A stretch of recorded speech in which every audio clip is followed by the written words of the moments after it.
Merhaba, ben Social Enterprise LLC'den şirket kurulumu ve vize uzmanı Mustafa Emre Selek. Bugün sizlere vize başvurularında, Amerika vize başvurularında yapılan 10 hatadan bahsedeceğim. Birincisi, mülakata hazırlanmadan gitmek yapılan hataların başında gelir. Tıpkı bir sınavda ya da iş görüşmesinde olduğu gibi vize mülakatlarında da sorulabilecek sorulara hazırlıklı gitmek size özgüven sağlayacaktır. Bu hem sıkça sorulan sorulara doğru cevaplar vermeyi hem de özgüvenli duruş sayesinde mülakatı yapan kişinin güven duymasına yardımcı olur. İkincisi, eksik ya da gerçeği yansıtmayan bilgiler vermek. Eksik ya da yanlış bilgiler vermek, o anki vize başvurusunu zorlaştırmak ve en iyi ihtimalle süreci uzatmanın yanı sıra daha sonra başvurulacak vizeleri de etkiler.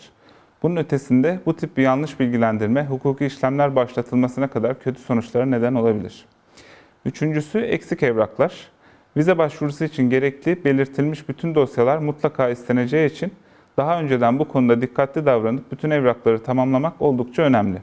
İstenen bilgiler mümkün olduğunca açık bir şekilde hazırlanmalı. Bilgiler ve belgeler. Ayrıca evrakların en düzenli biçimde ve önem sırasıyla sunumu iyi bir izlenim için şart. Dördüncüsü, vize başvuru ücretini ödemek, gerekli olursa yanında bulundurmak. Bu konsolosluktan konsolosluğa fark edebilir. Önceden ücret yatırılması gerekiyorsa muhakkak önceden ücret yatırılmalı. Eğer o anda ödemek gerekirse bu miktarı yanınızda bulundurmanız gerekir. Gereksiz fazla bilgiler sağlamak. Vize mülakatlarında sorulan soruların cevaplarından fazlasını söylemek sorun yaratabilir.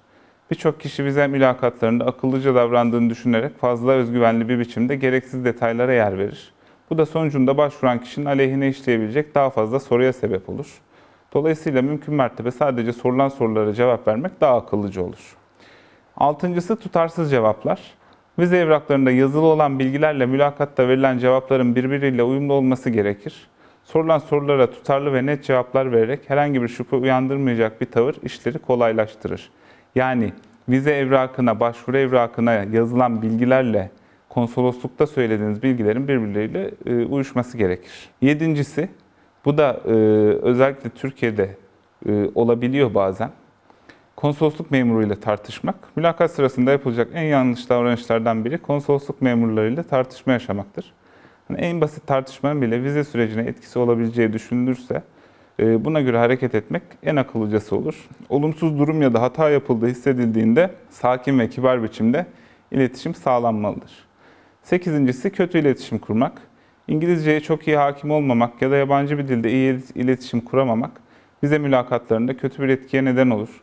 Bu tip bir durumda karşılaşmamak için tercüman talep etmek ya da mülakata Türkçe girmek seçeneğini kullanmak mümkün. Bütün vize türlerinde İngilizce konuşma zorunluluğu yok. Mesela turist vizesinde Türkçe de konuşabilirsiniz, İngilizce de konuşabilirsiniz. Kendinizi nasıl rahat hissederseniz onu tercih etmeniz daha akıllıca ve mantıklı olur.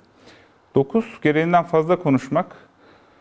Mülakat sırasında vize başvurusu yapan kişi soru sorulan kişi konumunda bulunuyor. Sorulan sorulara gerektiği kadar uzunlukta ve detayda bilgi verip mümkün olduğunca net olmak önemli. Gereğinden fazla konuşmak, detay vermek çok iyi sonuçlar doğurmuyor. Gergin gözükmek, son madde, 10. madde. Konsolosluk memurunun evraklar ve mülakat sonucunda vize için olumlu ya da olumsuz bir karar vereceğini mülakata başlanan andan itibaren unutmamak gerekir. Vücut dili, anlık tepkiler, tutarlı cevaplar, endişe halini ortadan kaldırmaya yardımcı olur. İyi giyinmiş olmak da bir avantaj.